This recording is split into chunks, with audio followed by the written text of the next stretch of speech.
o qué es la prediabetes. Para mí es muy importante que podamos entender un poquito más la palabra pre, porque el sufijo P lo que quiere decir es justo a antes de. Entonces, la prediabetes sucede antes de la diabetes como tal. Entonces, para que nosotros entendamos por qué surge la prediabetes, es importante saber qué es la glucosa. ¿Okay? La glucosa va a ser un tipo de azúcar que nosotros vamos a encontrar en los alimentos, como frutas, algunas verduras y algunos cereales. ¿Okay? En esta parte, la glucosa va a poder entrar hacia nuestro cuerpo gracias a una sustancia que se llama insulina. ¿Okay? Es importante que recordemos esto porque más adelante lo vamos a retomar. Entonces, gracias a esta insulina, la glucosa va a tener la característica de darnos energía. Es importante que ahorita lo toquemos porque la glucosa va a ser la principal fuente de energía de nuestro cuerpo, ¿okay? Y por eso es que tiene esta funcionalidad. Ahora bien, ¿cómo detectarla? Vamos a tener tres formas de detectarla de una manera más precisa, ¿ok? Es importante saber que para nosotros realizar algún estudio de laboratorio es necesario que nuestra glucosa esté, digamos, en un periodo de ayuno. Por eso casi siempre que vamos a hacernos algún estudio nos piden que sea con un ayuno de 8 horas de anticipación. Esto para que todo lo que vayamos a medir tenga una certeza y sea correcto los resultados que nos van a arrojar. Entonces, de aquí, lo que vamos a ver es que uno de los laboratorios para diagnosticarla es justo la glucosa en ayunas, ¿ok? ¿Qué es importante de esto? Que si nosotros ya tenemos valores de 100 a 125 miligramos sobre decilitro, esto ya nos quiere decir que ya tenemos prediabetes, ¿ok? Ahora bien, vamos a tener otro estudio de laboratorio que se llama hemoglobina glucosilada. Esto básicamente nos quiere decir nuestros niveles de glucosa de hace 3 meses o 3 meses hacia atrás, ¿ok? Y lo vamos a manejar con una parte de porcentaje. Es decir, que si nosotros ya tenemos de 5.7 a 6.4, ya tenemos prediabetes, ¿ok? ¿Por qué? Porque ya llevamos 3 mesecitos con niveles superiores justo o de entre estos rangos o superiores a 100. ¿Okay? Entonces, eso va a ser importante. Ahora bien, algo que es importante y que lo podemos ver de una manera más física, sin que tenga que existir algún estudio de laboratorio como tal, es justo la resistencia a la insulina. ¿Okay? Ahorita lo vamos a platicar un poquito más, pero justo es lo que hablábamos anteriormente. ¿Okay? Voy a regresar rapidísimo. Justo la insulina es la que nos va a ayudar a meter, digamos, la glucosa a nuestro cuerpo, ¿ok? Entonces, cuando ya va a haber un punto en el que vamos a tener quizá demasiados niveles de glucosa en nuestra sangre, que la que vamos a tener gracias al consumo de nuestros alimentos. Y si ya tenemos muchos niveles en nuestra sangre, lo que va a hacer nuestro cuerpo de manera natural es decir, ok, tenemos mucha, vamos a liberar insulina para que podamos disminuir y mantener los niveles de glucosa en sangre normales. Y lo hace, pero cuando llega cierto punto en donde siguen los niveles de insulina en sangre elevados y de pronto ya secretamos o ya liberamos mucha insulina, ya nuestro cuerpo deja de aceptar una funcionalidad total de la insulina, es decir, ya no es muy sensible a ella, por lo que nuestros niveles de glucosa van a seguir alterados, ¿ok? ¿Cómo yo puedo saber si tengo resistencia a la insulina o no? Voy a tener dos formas, ¿ok? Uno, ahorita se los voy a explicar en la siguiente diapositiva, que es, por ejemplo, a esto se le llama como signos clínicos de acantosis nigricans, o bien cuando nosotros podemos tener como muy pigmentado la parte de nuestro cuello o la parte de nuestros codos, por ejemplo. Son como las partes más visibles. Eso podría ser algún signo de resistencia a la insulina, ¿ok? Otra parte, por ejemplo, hay otro estudio que se llama el índice HOMA, ¿ok? Que es en sí se llama la evaluación de resistencia a la insulina y su homeostasis. Entonces, aquí también vamos a tener un parámetro en donde nos va a decir justo si somos resistentes a la insulina o no. No. Ahora bien, justo esta parte es lo que les comentaba. Vamos a tener un poco más pigmentada la parte, por ejemplo, esta sería la parte del cuello y esta parte sería como la explicación con imagen de cuál es la función de la insulina. ¿Okay? Como podemos ver, la insulina es la llave que casi abre la puerta para que la glucosa pueda pasar. ¿Okay? Entonces, eso es una imagen demasiado explicativa. Ahora bien, también vamos a tomar en cuenta lo que va a ser nuestra grasa visceral. ¿Por qué y por qué es tan importante? Hay estudios que han demostrado que nuestra grasa visceral es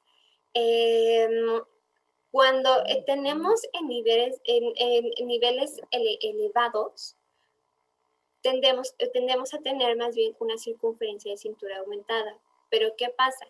Nosotros tenemos células que guardan grasa. Estas células se llaman adipocitos, ¿ok? Cuando nosotros tenemos o comemos demasiada glucosa, por decirlo así, lo que hace nuestro cuerpo es que como no la utilizamos como fuente de energía, se guardan como grasita en nuestro adipocito. Entonces, llega un punto en donde ya no cabe, ya se llenó, digamos que ya sobrepasó la capacidad de grasita y entonces lo que hace nuestra célula es, ¡pum!, romperse. Entonces, cuando se rompe, empieza a irse a otros tejidos del cuerpo, ¿ok? Uno de ellos es justo la grasa visceral y la grasa visceral es la que está alrededor de nuestros órganos. Y una parte que nos ayuda a dimensionar un poquito cuánta grasa visceral tenemos es justo la circunferencia de cintura.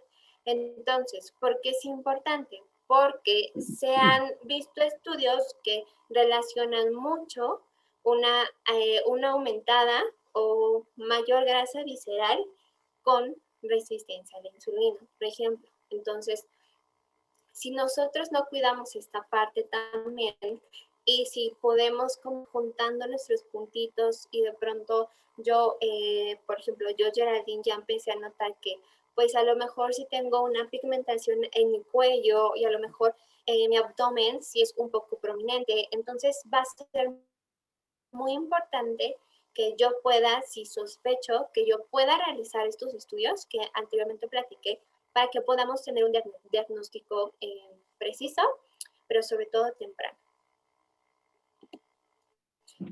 Ahora bien, vamos creo que a la parte más importante y que habían estado esperando, que es justo la parte de la alimentación.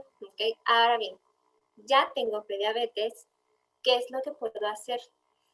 Aquí hay 3 tipos de alimentación diferentes, ¿ok? Como pueden ver, tenemos el ayuno intermitente, la reducción moderada, súper importante que recuerden esta parte que es moderada, de carbohidratos o de hidratos de carbono, y seguramente de la que ya han escuchado hablar muchísimo, que es la de la alimentación mediterránea, ¿ok? Vamos a hablar un poquito más específico en las siguientes diapositivas. Ahora bien, vamos con el ayuno intermitente. ¿Qué es importante del ayuno intermitente? Uno, que sepamos que si bien sí pudiera ayudarnos en el tratamiento de, aún se sigue estudiando sobre su efectividad. Sin embargo, nosotros vamos a tener, por ejemplo, varias ventanas de ayuno. ¿Okay? El ayuno va desde 8 a 16 horas. ¿Okay? Las 8 horas, digamos que son las horas que nosotros dormimos y que comúnmente casi todo el mundo hacemos. Sin embargo, las de 16 horas ya son un poquito más largas. ¿Por qué hacemos la diferencia entre 8 y 16? Porque vamos a tener ventanas de ayuno, que serían justo estas, y las ventanas de alimentación, que serían las horas restantes del día. ¿Okay? Y también se ha estudiado que hay ayunos de 20 horas, sin embargo, todavía no es lo más recomendable y también no es lo que más se utiliza, ¿ok? Vamos a tener ciertos beneficios. Por ejemplo, es la disminución justo del colesterol y triglicéridos en sangre, que mejora la sensibilidad de la insulina, es decir, que va a mejorar justo el proceso de que pueda entrarle glucosa a nuestro cuerpo. Disminuye justo el porcentaje de grasa visceral y corporal, facilita la pérdida de peso y que esta parte, creo que por esta parte es por la que se ha hecho muy famoso este tipo de alimentación, porque facilita la pérdida de peso, pero no la pérdida de peso quizá en total. ¿Por qué? Porque hay que recordar que si nosotros perdemos peso, hay que tomar en cuenta que nuestro peso no únicamente pues va a ser a lo mejor de grasa, sino también de músculo, agua, etcétera. Entonces, lo que aquí uno de los beneficios que nos da el ayuno intermitente también es que la pérdida de peso es parte de nuestro porcentaje de grasa, ¿ok? Y justo cuando nosotros tenemos un estilo de vida en donde quizá nos es más difícil desayunar muy temprano, ¿no? Y que de pronto nos tendemos a saltar el desayuno, podría ser que esta parte del ayuno intermitente, perdón, nos puede ayudar porque justo se va a abrir una ventana de alimentación en donde si tienes ayunos como prolongados, los podamos adecuar a tu ventana de ayuno y entonces dentro de esa ventana, pues ya podemos como controlar bien la alimentación. Importante, en esta parte del ayuno intermitente no hay alguna restricción de algún grupo de alimentos. Entonces, aquí todos los grupos de alimentos van a estar dentro de, lo único que sí como hay una especificación es justo en los horarios. Ahora bien, restricción moderada de los carbohidratos. Aquí es importante hacer diferencia entre por ejemplo, keto o las cetogénicas. ¿Por qué? Porque aquí únicamente vamos a restringir un porcentaje del consumo de los carbohidratos en la persona, por lo cual este porcentaje puede ser variable. No es el mismo para cada quien, porque todos vamos a tener un consumo distinto. Aquí los beneficios que vamos a obtener justo van a ser también la mejora de la sensibilidad a la insulina, mejora también el funcionamiento de las células que producen insulina. Entonces, en esta parte también vamos a tener quizá una diferencia entre el ayuno intermitente en beneficios, pero al final todos tienen un mismo beneficio, ¿ok? También tenemos la disminución de colesterol y triglicéridos y que justo también fomenta una mayor pérdida de grasa. ¿Por qué? Porque no sé si recuerden que les comenté en la diapositiva anterior que nuestra principal fuente de energía son los carbohidratos. Entonces, cuando no tenemos esa parte o no la tenemos del todo bien, lo que va a hacer nuestro cuerpo es decir, ok, bueno, no tengo carbohidratos, bueno, vamos a utilizar otra fuente de energía que en este caso serían las grasas. Y a partir de aquí nosotros vamos.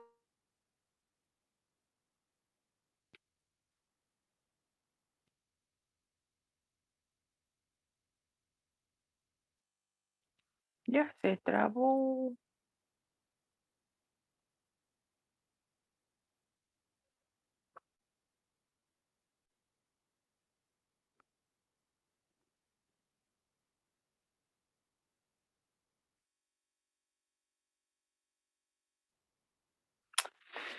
¿Seré yo o será ella?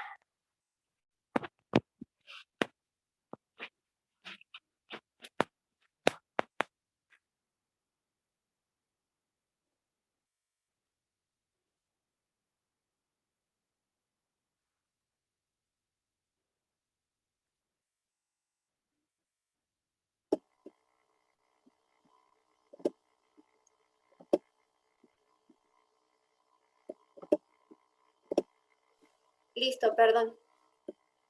Tuve un problema técnico con mi internet, pero ya regresé a la normalidad. Nos quedamos todos en la diferencia de las grasas, ¿verdad?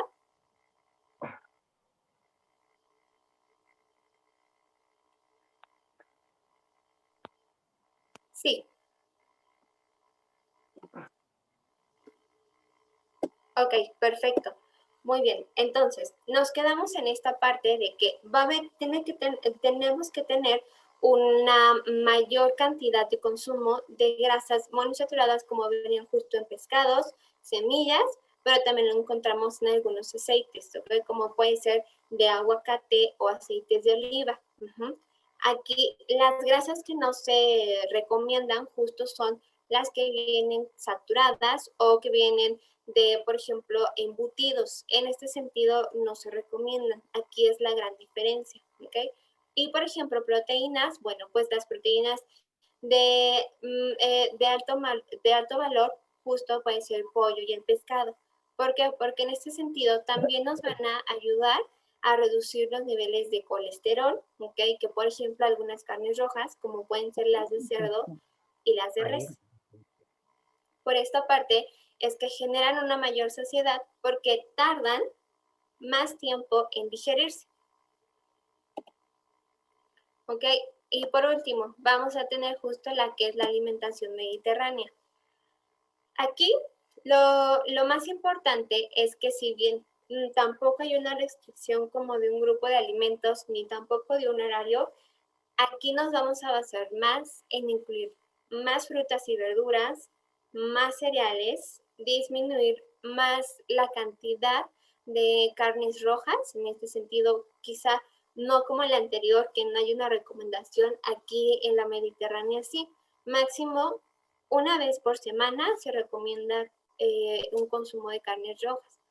Los beneficios que también vamos a obtener en este tipo de alimentación es justo reducir la cantidad de grasa al hígado, que además recordemos que cuando nuestra célula que guarda grasa explota o digamos ya no le cabe más la grasita, alguno de los otros tejidos donde se va justo también es el hígado. Entonces por esta parte es que nos ayuda más a disminuirla, ¿ok? Disminuye niveles de inflamación. Es como cuando nosotros nos cortamos y se inflama la herida, se pone rojita, pues también algo similar pasa en nuestro organismo. Mejora la sensibilidad a la insulina, aumenta el aporte de antioxidantes justo porque vamos a tener un mayor consumo de verduras y frutas y al mismo tiempo asegura una mayor cantidad de vitaminas, minerales y fibra. Ahora sí, en conclusión, ¿qué es lo que tengo que hacer? Bueno, pues justo como lo vemos de esta parte, tenemos que aumentar más el consumo de este tipo de alimentos, como vamos a tener frutas, verduras, cereales, leguminosas, ¿ok? Y vamos a disminuir esta parte de lo que van a ser los alimentos ultraprocesados, ¿ok? ¿Por qué? Porque lo que buscamos es que al final del día lo que nuestro cuerpo reciba sean nutrientes. Y si nosotros vamos a aumentar o vamos a fomentar más esta parte de consumo de alimentos, vamos a poder prevenir vivir con diabetes tipo 2. Y si nosotros sumamos alguna actividad física a nuestro estilo de vida, vamos a tener más grandes beneficios que quizá perder peso, ¿okay? Sino que al final va a mejorar el funcionamiento de nuestro cuerpo, nos va a hacer sentir mejor tanto física como emocionalmente, ¿no? Y entonces empezamos a englobar que el ejercicio también nos va a tener muchos beneficios y que aunque no hablé puntualmente del ejercicio en esta parte, sí es importante hacer la mención porque gracias al ejercicio nosotros vamos a empezar a consumir la energía que vamos a ingerir a partir de nuestros alimentos. ¿Y por qué es importante que sea más este tipo de energía que de este tipo de energía? ¿Por qué? Porque aquí vamos a consumir ciertamente más calorías, pero sin embargo no vamos a obtener tantos nutrientes de ella. Entonces, por eso esa es la importancia de que podamos consumir más de estos alimentos que de estos otros alimentos. Listo. Muchas gracias por su atención. Ya pudimos abrir la parte de las preguntas, así que bueno, voy a revisar el chat para ver qué podemos encontrar. Ok, una de sus preguntas es, si se detecta a tiempo la prediabetes, ¿se puede prevenir, se puede evitar la diabetes? Sí, sí se puede evitar. justo si nosotros disminuimos los niveles de hemoglobina, por ejemplo, glucosilada, que llegan aproximadamente a un nivel de 5%, 5% exactamente, lo vamos a poder prevenir. La parte de diabetes tipo 2 en este sentido es totalmente prevenible. ¿Por qué? Porque lo que hacemos es que quizá la parte de tipo 2 es muy ambiental, ¿no? Por todo lo que comemos, por la poca inactividad física, ¿no? Entonces, lo que aquí yo les recomendaría es que empecemos a ser más conscientes de lo que comemos, buscando información como las que les acabo de brindar. Es muy importante que nosotros tengamos los conocimientos para que podamos aplicarlo en nuestra alimentación. Y justo si ya están en Nutres, ya están en nuestro equipo, ya tienen la guía perfecta para que puedan decirle, ah, bueno, estos alimentos y esto. Y entonces, más allá, por ejemplo, de la pérdida de peso, de la pérdida de grasa, creo yo que los mejores beneficios que nos tiene la alimentación es justo disminuir nuestros niveles de glucosa, ¿no? Cuando los tenemos elevados, pero también que podemos hacer mejor nuestras cosas, que somos más activos y que tenemos esta facilidad de poder hacer nuestras actividades y de cuidar nuestra salud.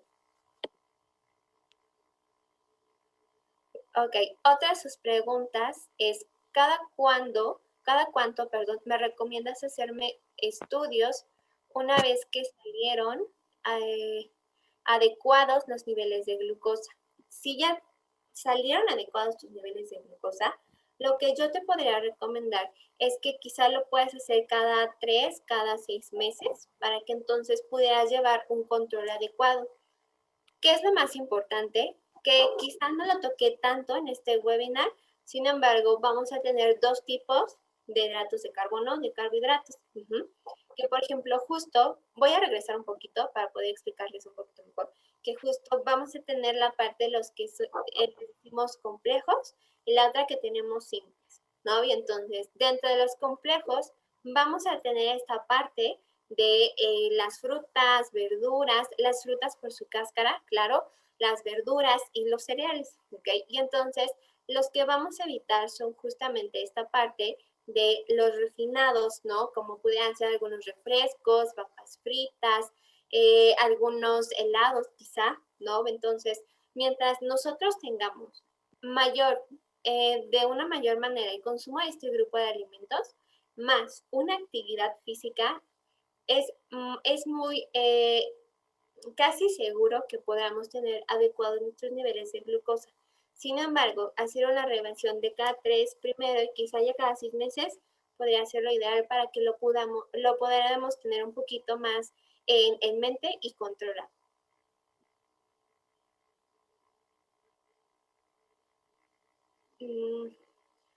Ok. ¿Cuándo? Ok, otra de sus preguntas es, ¿cuándo es correcto hacerse estudios? ¿Y cuál es para conocer si estamos en riesgo? Creo que esa fue justo. Ok, bueno, si esa fue justo es esta parte, esta 3, y, ¿sí? No, esta parte y en cuanto tú sientas que ya la necesitas, si ya la necesitas o si a lo mejor ya pudiste ver algún signo clínico como estos, sería importante que ya pudieras ir, ¿ok? O si notas, por ejemplo, que tienes a lo mejor una prominencia mejor en la parte del abdomen, pues también va a ser importante que lo pudieras utilizar.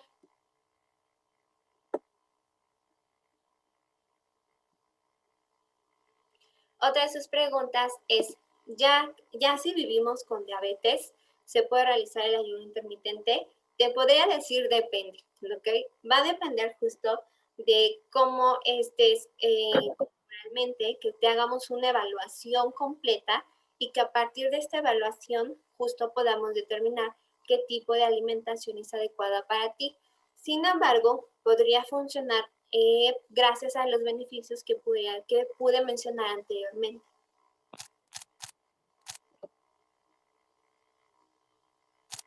Muchas gracias a ustedes por su atención. Espero que les haya servido muchísimo también. Muchas gracias. Entonces, bueno, pues ¿qué les puedo decir? Es muy importante que ustedes sepan estas características en general de la prediabetes, ¿ok? Lo más importante es que si ya viven con ella, no se alarmen, siempre hay algo que se va a poder arreglar y que vamos a poder mejorar nuestros estilos de vida para poder retomar una buena salud. Entonces, en este sentido, pues ya tienen la información, solamente ya con sus respectivas nutriólogas, es quizá afinar a lo mejor un poquito más ciertos temas para que podamos llevar un buen estilo de vida y mejorar nuestros niveles de glucosa en sangre en este sentido. ¿Ya alguien tiene más preguntas?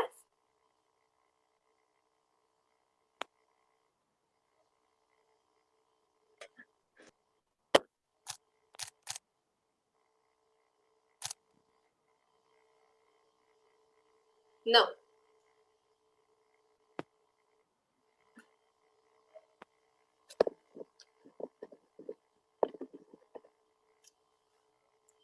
Ok, perfecto. Bueno, pues por si algunas de ustedes tienen alguna duda en respecto de justo del ayuno intermitente o si pueden llevar algún estilo de alimentación en esta parte, con mucho gusto los invito a acercarse a alguna de nosotras para que podamos aclarar sus dudas y saber qué tipo de alimentación es el adecuado para ustedes.